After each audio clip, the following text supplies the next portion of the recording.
Hey everybody, welcome into the back room. I'm Andy Ostroy. We have Max Rose with us today. We'll chat with Max in just a second. But first, thanks for tuning in. We appreciate you listening, and we'd love to hear your comments. So email us at backroomandy@gmail.com and or post on our social media, and we'll read some feedback next time.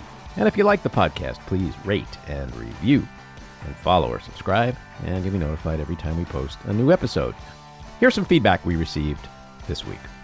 On our conversation with comedian Modi Rosenfeld, Elliot Kamenetsky writes, "Just seeing his face makes me laugh. Hilarious dude." On our chat with Charlie Sykes, Tover Hex writes, "I think Charlie is one of the most common sense contributors with a solid centrist anti-Trump view." And our conversation with actor Dylan O'Brien, Lauren Cohen simply writes, "Love him."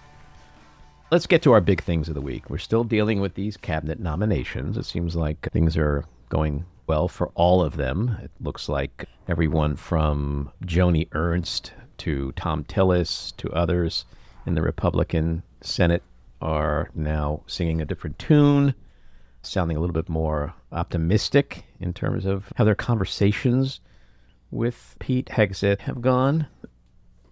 After Trump doubled down and said he was terrific or fantastic or fabulous or whatever adjective he used He's a winner. last week. Pete's a winner. Yeah, that was one of the things. And he also used some sort of fantastic adjective. It was clear that this is his line in the sand. And this guy is going to get through. The machine, Steve Bannon, the right-wing news, everyone's putting their chits in for this one. And I'm fairly certain that he's going to get through. Yeah, well, there's a major pressure campaign, almost to the point of being like thuggish threats to these senators. They will face retribution. Okay. We need you to confirm these nominees, and if you don't, we're going to primary you, and you'll lose your seat. So the alternative is keep your job and be his bitch these next 4 years. Like, that's it. They're willing to go, okay, I'll keep my job even though he is going to totally subjugate me and I will be powerless in terms of what duties and responsibilities I have according to the U.S. Constitution. That seems to be their plan. They're going to mostly let these people through. And Senator Blumenthal was interviewed and said clearly that if there weren't such incredible threats, that Hegseth and others would get, no chance they would get through. Yeah, but what I don't understand is that the media is now saying, like, is it a smart move to alienate these senators when you're going to need them these 4 years? It's like, wait a second. If they are bullied into capitulation up front on the nominees, what makes you think they're going to stand up to this administration at any point during the next 4 years? No, they're looking at it from previous norms, and there are no norms. They're all broken now. That's right. And then we have RFK Jr., whose attorney has asked the FDA to revoke approval of the polio vaccine. And they've also filed a petition seeking to pause the distribution of 13 other vaccines. This is where we're headed, folks. They're tying it to the rise in autism. Yeah, it's incomprehensible. Was it 75, the number of Nobel laureates that signed a petition saying that RFK should not be put in charge of anything, basically, other than, his own personal life at best. These claims that RFK Jr. has been making for years now have been debunked a bazillion fucking times by every credible medical and scientific institution in the world. It's incredible because he is so unqualified. Forgetting that he's insane, even if he wasn't insane, he has no medical training. He has no administrative training to run a giant organization. He's not qualified to do this job, even if his views were normal. Yeah, he was booted out of Waterkeeper. Yeah, exactly. Well, but Trump says, quote, "I'm going to be listening to Bobby." With the brain worm. Okay, so Trump gave a couple of key interviews this week, or at least interviews became public this week. One of them was Sunday on Meet the Press. Another one was an interview he did about a month ago with Time Magazine, which, by the way, just named him their Person of the Year. But in these interviews, we got a real glimpse into what's going to happen. He believes that Liz Cheney and Benny Thompson, the chair of the J6 committee and other members of the committee should go to jail, for what they did. For what they did, they should all go to jail. What did they do? I mean, that's sort of normal. Yeah, but what did they do? Presidential behavior. Seriously, what did they do? They investigated people scaling the walls of the Capitol on January 6th, who then we saw them beating the shit out of cops. Like, they investigated that and tried to bring people to justice for that.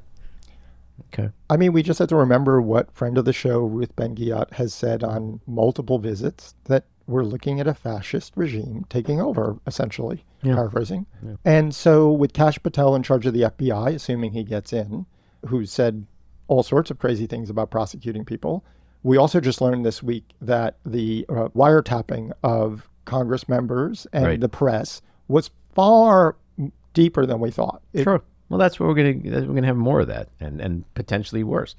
But he also said he's going to do away with birthright citizenship. I believe there's a constitutional amendment in the way of that. Yeah, the 14th Amendment. The 14th Amendment. He's going to pardon the J6 people, but maybe in the first 9 minutes. I don't know where he came up with 9 minutes. Like, what's going to happen in the first 8 minutes?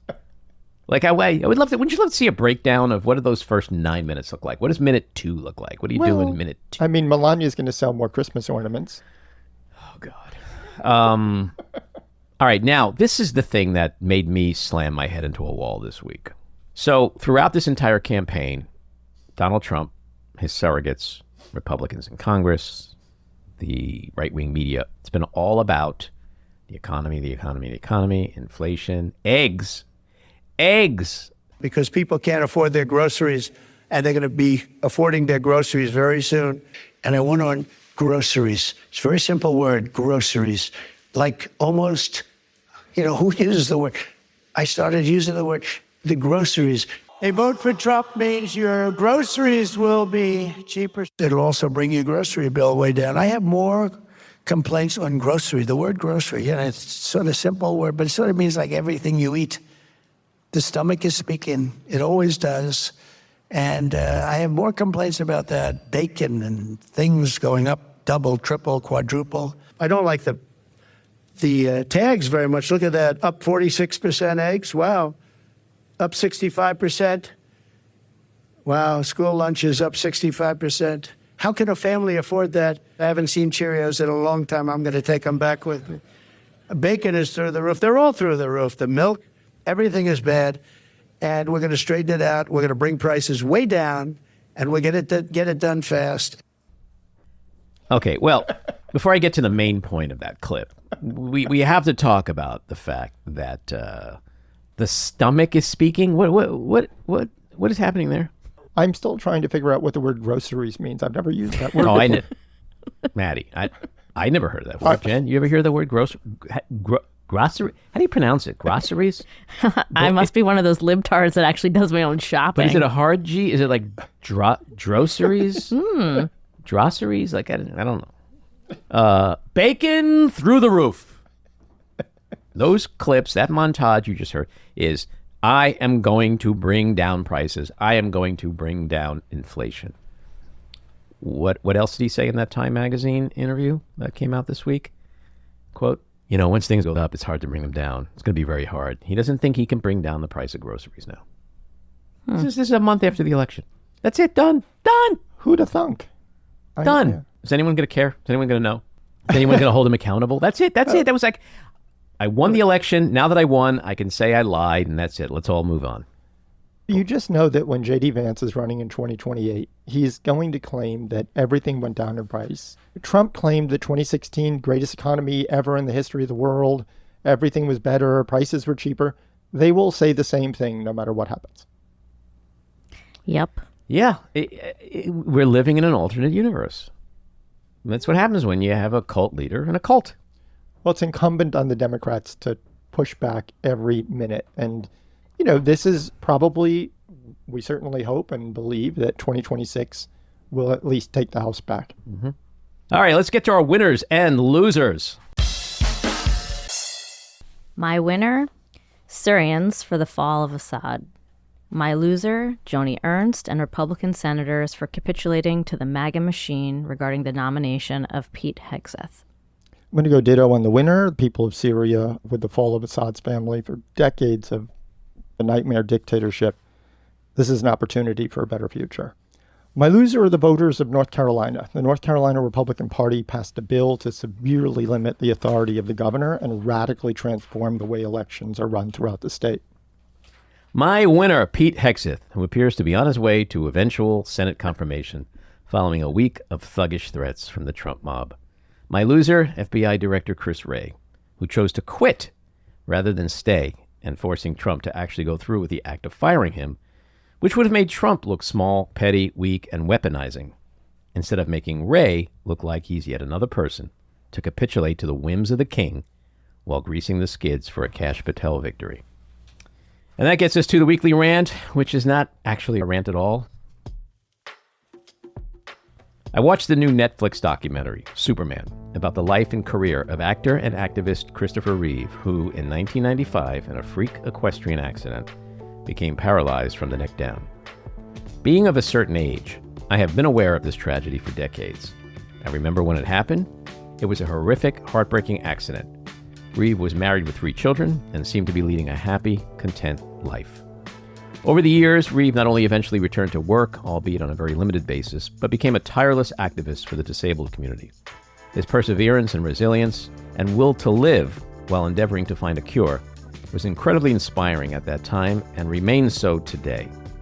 Christopher Reeve's battle finally came to an end in 2004 when he died at the age of 52. But there's another element to this story that is both profoundly inspiring and sad.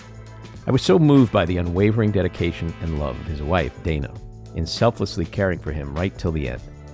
At his memorial, she wept as she spoke of taking very seriously their vows to care for each other in sickness and health, and till death do us part. But she added that for her it would go beyond that her dedication and love would last forever. When the documentary ended, I thought to myself, wouldn't Dana be a perfect guest for this podcast? We not only share the loss of our young spouses to unspeakable tragedy, we also run charitable foundations and have so much else in common that could perhaps be the subject of a truly inspiring conversation for others. I opened my laptop to Google her to see how and where I may be able to contact her. I was stunned and overcome with emotion when I realized I had not remembered that she died just 7 months after him in 2006, after being diagnosed suddenly and surprisingly with lung cancer. She never smoked cigarettes. It reminds us, as Joan Didion wrote in The Year of Magical Thinking, her masterpiece on navigating through illness, death, and grief, that indeed life changes fast. Life changes in the instant. So especially in these challenging, stressful, anxiety-ridden times, it's something to be mindful of. And as someone who's experienced unfathomable tragedy in my own life, the mantra I live with every day is, it could always be worse. It could always be worse. If we don't tell ourselves that, then all we have is hopelessness and despair. All right, let's get to Max Rose. He is a former member of Congress from New York City and a senior advisor to Vote Vets.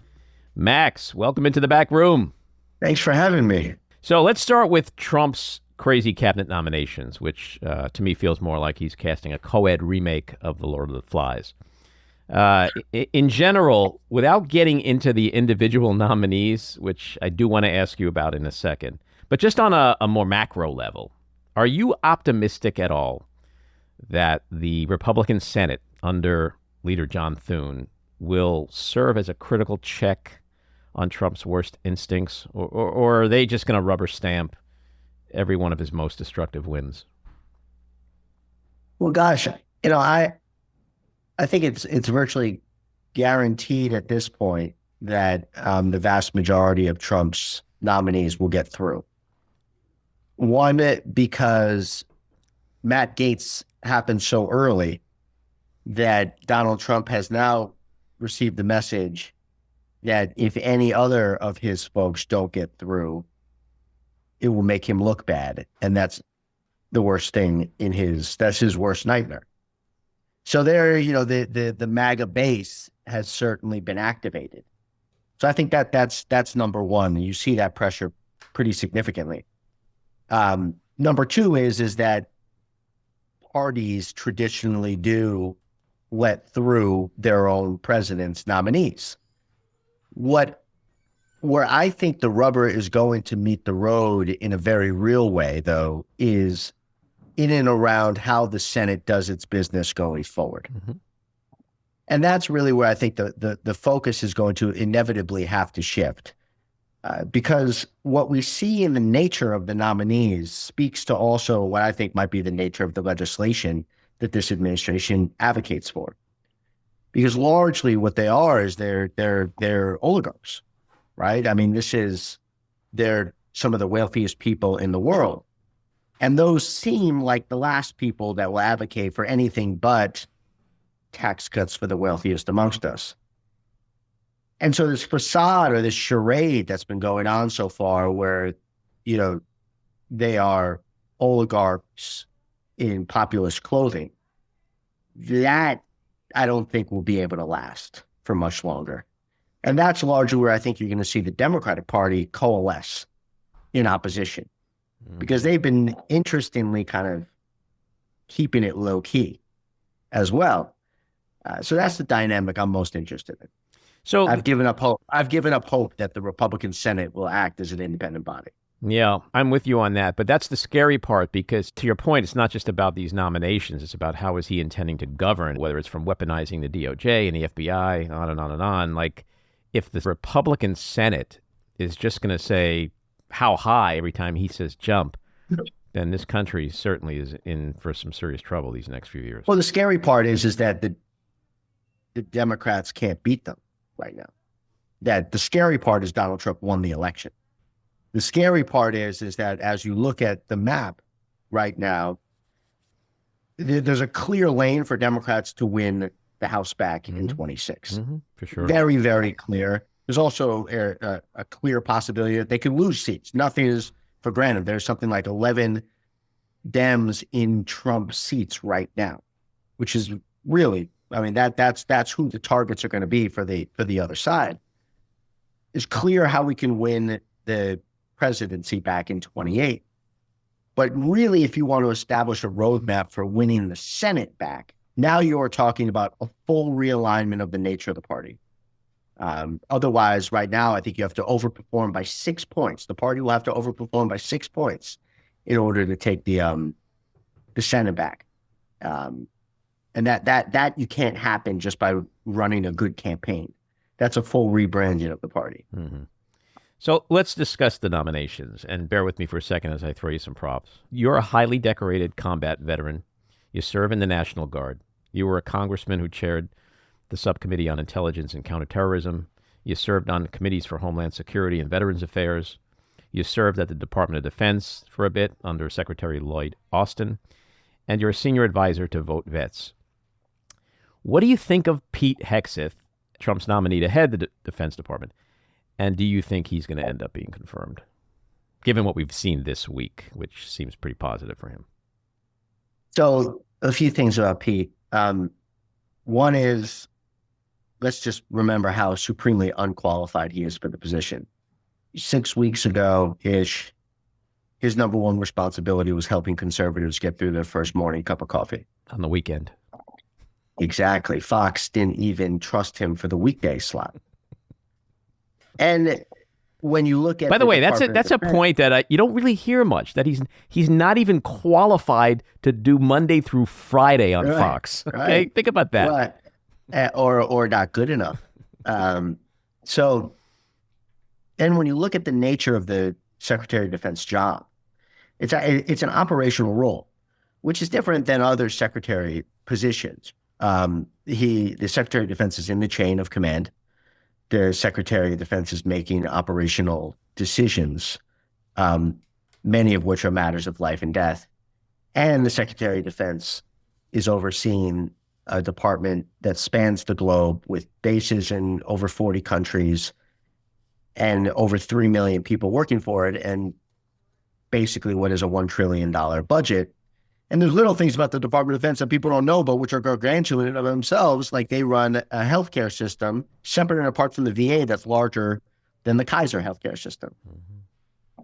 So we have this unqualified guy who's applying for a really, really significant job But that's not just the only problem.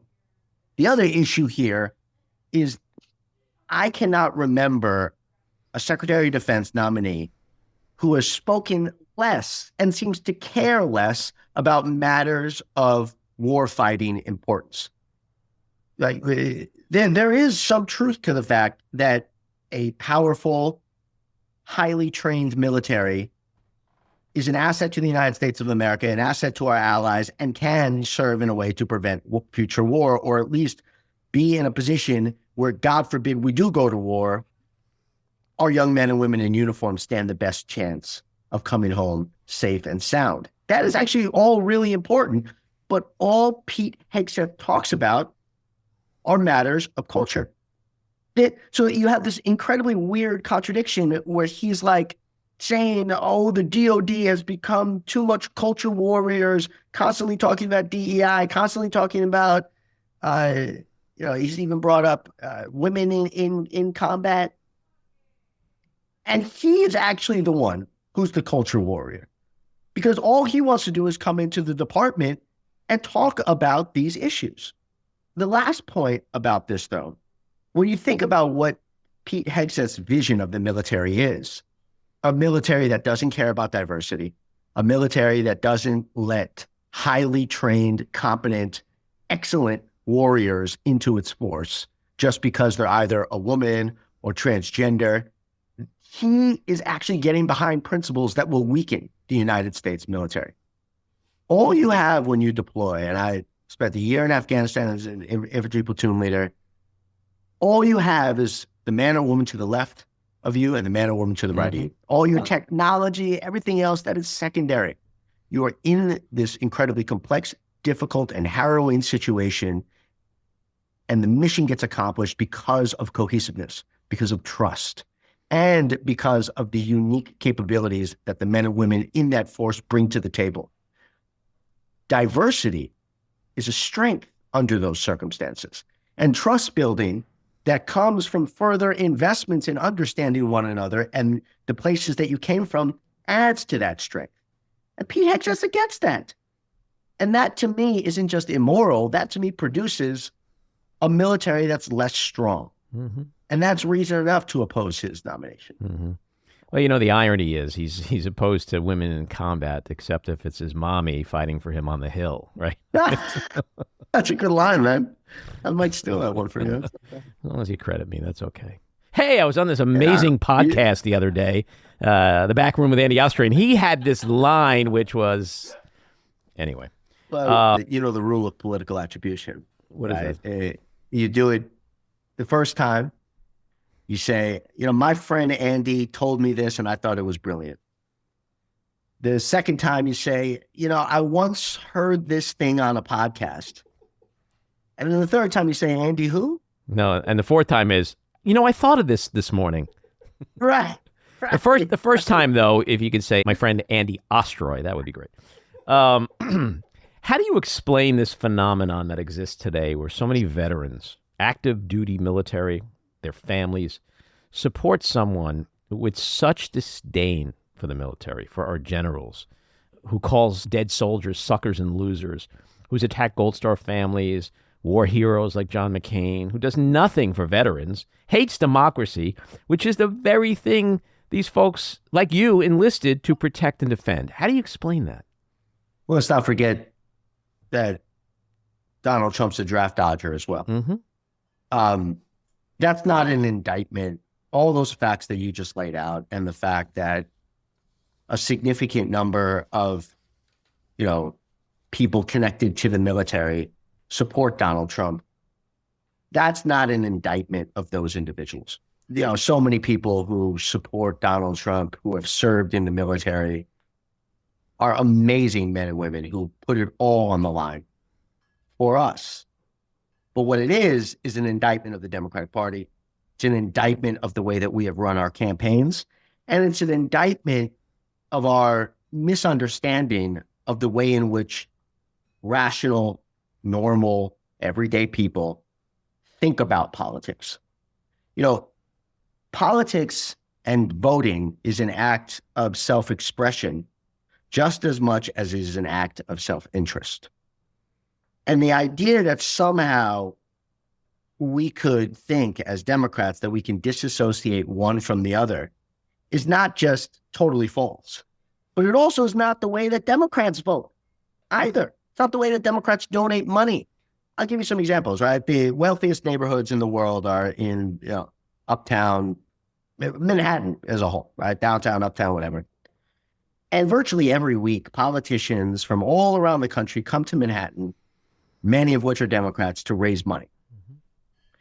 And they go into these wealthy people's apartments and they will openly say, I think you should be taxed more. Or at least they have said that in the past openly, and they will say that in the future. They are openly saying to their benefactors, I am going against your economic self-interest. But nonetheless, though, because they align on so many other very important cultural matters, right? Those people give to Democrats. Why in God's green earth would we not think as Democrats that it matters to everybody else, matters of culture? Now, the problem here, though, is that when I say something like that, immediately what someone else will say is, oh, well, you're saying that we have to throw transgenders on the bus, the LGBTQ plus population under the bus, whatever it might be. That's not at all what I'm saying. But I am saying that when Donald Trump says, those who have died are suckers and losers, right? Those who are in Arlington Cemetery are suckers and losers. What is wrong with us as a political party that we are not putting $100 million behind an ad talking about that? Mm-hmm. Because that is so goddamn culturally offensive.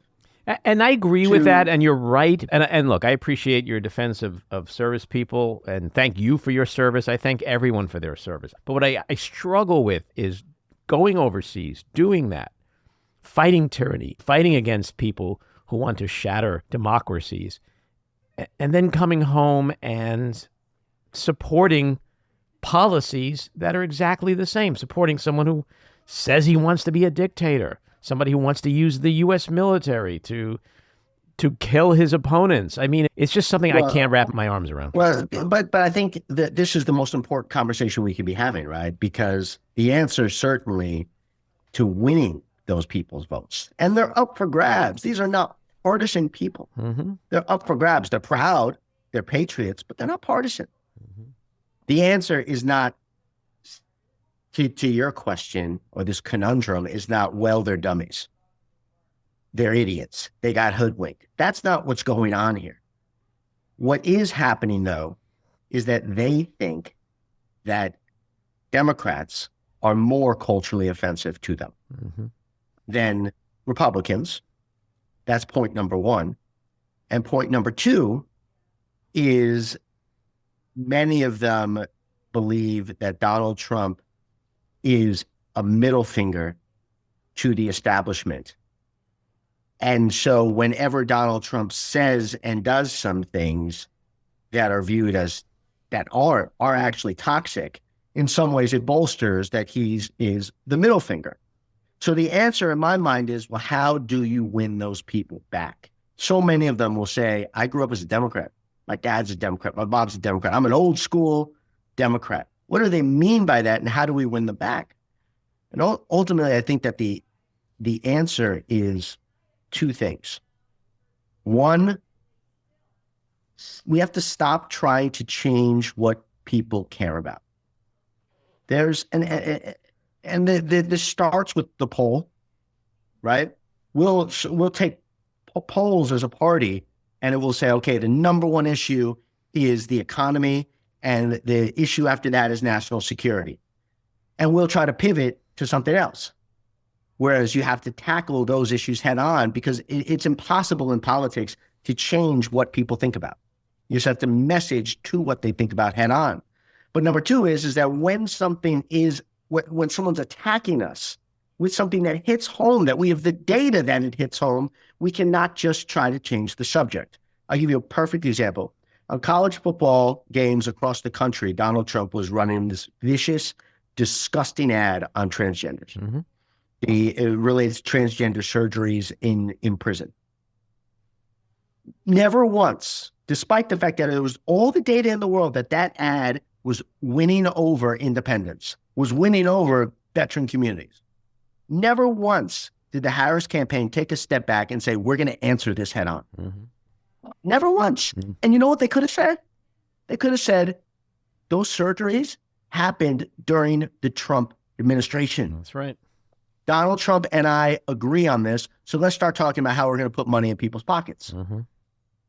So if we are going to change the nature of the party and win those communities back, we have to analyze what is it about the culture of our party that makes us unwilling to address these culture, these kind of foundational, emotional issues head on.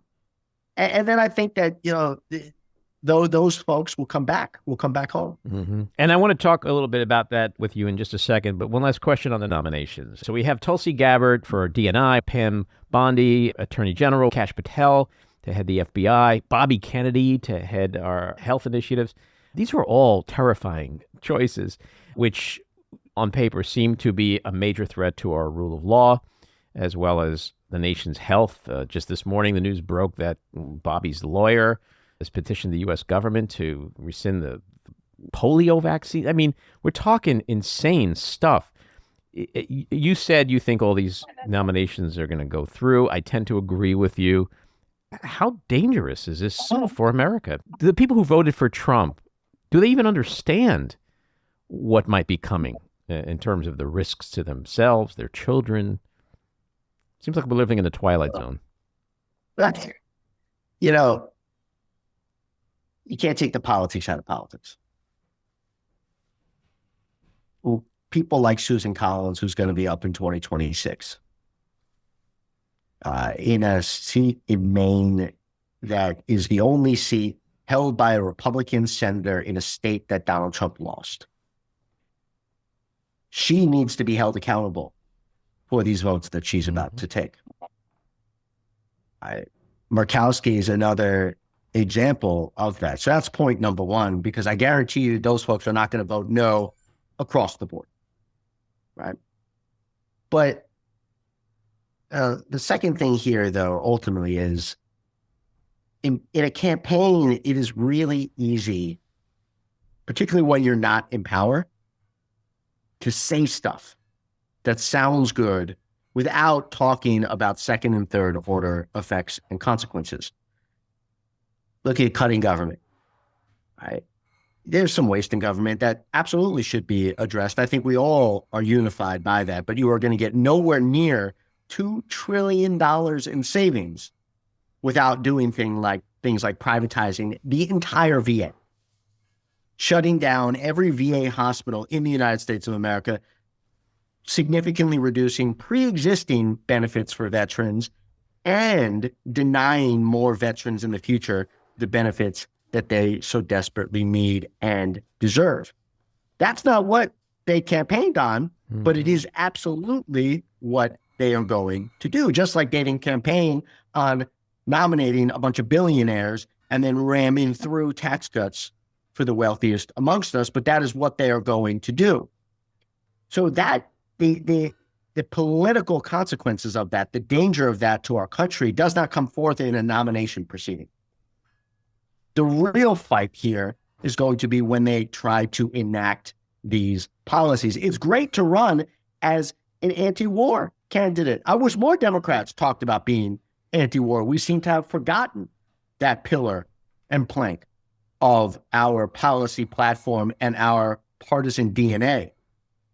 But guess what? You're not going to be an anti-war party. You're not going to be an anti-war leader by abandoning all of our allies abroad. History shows us that makes it more likely that we go to war, not less. So we have to hold this administration accountable for the gigantic chasm between what they said that they are going to do and what they're actually doing and what they actually will do. So in 2018, you won your House seat in New York's 11th Congressional District, which includes all of Staten Island, parts of Brooklyn, and you ran a pretty centrist campaign. You alluded to this a few minutes ago. Does the Democratic Party really need to become more centrist, which is where a majority of the nation seems to be? So first of all, when you win a race, you look like a genius. When you lose a race, you look like an idiot. Neither of those two things are ever true. And I don't know what it means to be a centrist. I can tell you that when I ran, I pledged to not take any corporate PAC money. I pledged to not take any lobbyist money. I talked about things like the carried interest loophole. I talked about dramatically increasing the number of union members in the United States of America. I talked about investing in our infrastructure. So, but what I do think I tried to do in that campaign, and what I've more importantly seen far more successful politicians than me do across the country, is culturally communicate old school, tried and true, really important democratic principles and policies in a way that breaks through and builds trust on a cultural basis. That's what we saw Jared Golden do in Maine in a Trump +7. That's what we saw Marie Gluskin-Perez do in a Trump +3. That's what we saw Henry Cuellar do in a Trump +10. That's what we saw Tom Suozzi do in a Trump +3 out in Long Island. Not one of those people ever said, Tammy Baldwin in Wisconsin in a statewide, Ruben Gallego in a statewide in Arizona, Lissa Slotkin in a statewide in Michigan. Not one of those people turned around and said, God damn it, I think Joe Biden was so wrong to pass the CHIPS Act. Joe Biden was so wrong to pass the Infrastructure Act. Joe Biden was so wrong to pass the American Recovery Plan and save our economy and bring us back to, the leading economy in the world. Not one of those did, and not one of them had to in order to win in a place that Donald Trump also won.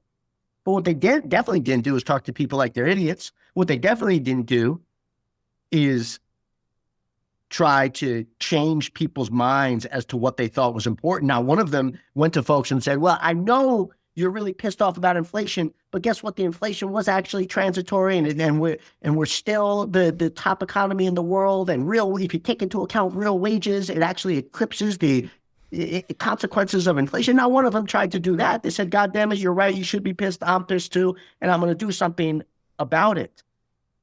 Jared Golden in Maine, in one of the few Democrats representing a real rural district, when there was a mass shooting in his district, in his hometown, he came out in support of an assault weapon ban. An incredible act of courage. And the Republicans said, man, this guy's a dead man walking. And they threw $10 million in super PAC ads at him. It goes a long way in rural Maine. And he still won without renouncing that position that he took, because he communicated effectively, because he was an extraordinary candidate. And because what he didn't do is say, well, before we put out this press release, or before I make that speech, or before we put out that commercial, let's make sure that 48 advocacy groups are all feeling okay with me. Right? That doesn't, it turns into word salad at that point, and you look like a bullshit artist. But here's the rub about the economy. Donald Trump spent the last year attacking Joe Biden, attacking Kamala Harris, inflation, the price of groceries, et cetera. I'm going to bring everything down. I'm going to bring it down right away. What did he do this week? We learned that he told Time Magazine in his interview that it's going to be hard to bring stuff down. Once it goes up, it's hard to bring it down. So he's not even in office yet. He is already reneging on what was the fundamental campaign issue. My question is, are his voters going to care? Are they going to know it? Is there going to be any repercussion to him and Republicans, perhaps with the midterms in 2 years, for campaigning on something that they cannot deliver on? There's a big group of people in this country that are partisans on both sides of the aisle, and they're with Trump no matter what. Inflation could be 11%. They're going to be with Trump. But that is not, there's still a very healthy number of people, 20, 25, 30% of the electorate, that is really up for grabs. And of course, any moment in which Donald Trump fails to address a hardcore economic issue that hits home, that he's going to be politically liable for that, and we should make sure that there are political consequences for that. You got to commend the guy for his present honesty. I wish we had held his feet to the fire more during the election for the fact that he actually had no plan to address it. But again, right now, as we are going not through a period as Democrats of resistance so much as we are going through a period of rebirth, we have to think again, why was he successful? And why did Biden not get the credit he deserved for the incredible economic achievements of his administration? Incredibly noteworthy. Mm-hmm. What's the and answer? Let me just present. Well, I'm going to answer my question with a question, which is, I guess, one of the most frustrating things the human being can do. Why? It's one of my favorite things to do, by the way. Why, when Donald Trump sent out stimulus checks, why did he put his name on them? And why did Joe Biden not? When Joe Biden did exactly the same thing with the American Recovery Act. Mm-hmm. Why, in the face of inflation, which is for working people one of the hardest things to go through, it's just a de facto tax. You feel it every single day. Mm-hmm. One day you could afford something, the next day you couldn't. Why, in the face of that, were we trying to explain away those issues by saying the pain is actually not real? Mm-hmm. And then lastly, as much as people talk about the economy being the reason, inflation being the reason why Harris lost, I actually sincerely don't believe that that's true. Me neither. What is it? You know, I think. What is it? Give me the two words it was. What were those two words, Max? I hear them coming. I think one, it was the border. No. That was the egregious policy failure of the Biden administration. Mm-hmm. And it was a policy failure because they ultimately corrected it and addressed it. And no one is saying that this is like a moral calamity. So the fact that it took them 2 years where they tied themselves into a pretzel and were paralyzed by fear to address that was political malpractice. But when you say border, because I thought my two words are sexism and racism, which we can get into. But when you say border, you're totally wrong. When you say border, though, wrong. Let me ask you this. Is border a real issue based on border, or is border just another way to say scary black and brown people, which then pushes the racist button? When we talk about the border, what we're talking about is disorder. And we're talking about the perception based off a tremendous amount of imagery that you can't govern effectively and competently because it looks like there's chaos. Now, I am in no way a supporter of the deportation policies of the Trump administration. And I believe that immigration and our immigrant workforce and communities are actually our greatest strength as a nation. Mm-hmm. But you can't deny the fact that things looked extraordinarily chaotic. Mm-hmm. And that is never a good thing. But to say that Harris lost because of sexism and racism, one, let's address, the racism point. The Congressional Black Caucus right now has 62 members in the House, all Democrat. Only 30 of them represent majority Black districts. So if we're seeing statistic after statistic, there's some districts that members of the Congressional Black Caucus represent where I'm convinced they're the only Black people in that district, them and their family. So we are steadily seeing the country become less and less racist as it pertains to how they are voting. Also, we can't say that, in Wisconsin, they were sexist when they voted against Harris, but not when they voted for a woman in Tammy Baldwin. By the way, a gay woman. That to me if we go down that road, we will not improve ourselves as an election winning party. But I do think they ran a really, really bad campaign. But we also did, just to push back a little, we also did have two of the most highly qualified candidates for president ever, both women, both lose to the least qualified white man. So I don't know. It's hard for me to escape but that. So I think though that one is, and we're seeing this with the race for DNC chair now. We're seeing this in terms of how the party's reacting. Our political answer to our current climate cannot be only elevate white men. Like that's absurd. Mm-hmm. The Harris and Clinton were both united by actually consistent political failures. They never messaged simply. They constantly acted from a place of fear. They were constantly doing this weird internal autocorrect. She did not do nearly enough interviews. The Joe Rogan fiasco was unbelievably nuts. How do you go on The View and not have an answer for how you're different than the Biden administration? Yeah, that was a big mistake. How do you not, as a team, have a way in which you distance yourself from your own party at opportune and strategic moments?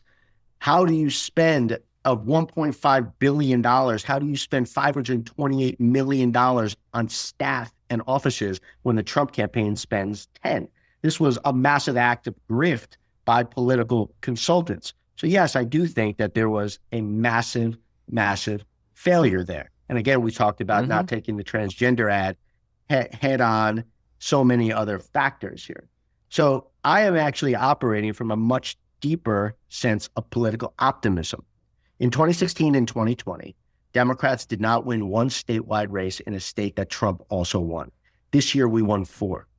Ruben Gallego, Tammy Baldwin, Alyssa Slotkin, Jackie Rosen. I mean, these are all fantastic examples that we went through the House candidates as well. So where we are is the American people are with us on a policy basis. They just don't trust us. And they many times at the top. They don't trust us at the top. Yes, absolutely. So why are we running these really successful Senate campaigns? Why are we running these really successful House campaigns? And then why are we running shitty presidential campaigns? Yeah, that is the question. Well, let me ask you this. You mentioned the DNC. Your name has come up as someone who some people think should head the DNC. A, do you want that job? B, what does that chair need to do if we're going to win in 26 in the midterms? First of all, the job is, I mean, a dream job. It's a really important job. It's obviously a very challenging job, and there's some great people running for it. What my issue is now, though, with where the current conversation is and the ways in which the current slate is talking about this, is that they're not answering this question that we're talking about, right? They're instead saying, well, we need new economic policies. We need new party policies as a party. We need this, we need that. No. How about we start by not hiring people like Anita Dunn, Stephanie Cutter, David Plouffe, folks who don't exist in politics, come back in every 4 years to kind of cleanse their palate before they go back to their corporate clients and exist in this micromanaging place of fear that garbles up our politicians and makes it so they don't run inspiring, simple, and bold campaigns.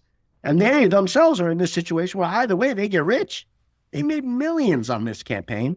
And then the first thing that they do after losing is they go on Pod Save America and they turn that podcast into Pod Save Myself. I heard that episode, and that was the first reaction I had.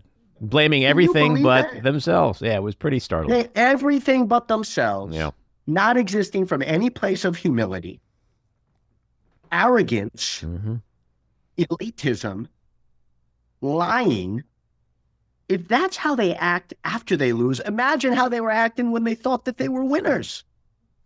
We have got to stop outsourcing these campaigns to those types of people. And then we'll win. Who are the types of people we need to be in charge? Well, first of all, and this is the one area where I fault Harris, there's this weird culture in campaigns, particularly on the Democratic side, where we act as if, and I've fallen victim to this as well, where the politician begins to think they're the product, not the CEO. And that can be good from an efficiency standpoint, but you've got to be able to put your foot down and say, first of all, I need a simple organization. We still to this day don't know who was actually in charge of the Harris campaign, which is a problem. So you need one person in charge. Number two, our mission, our job is to win.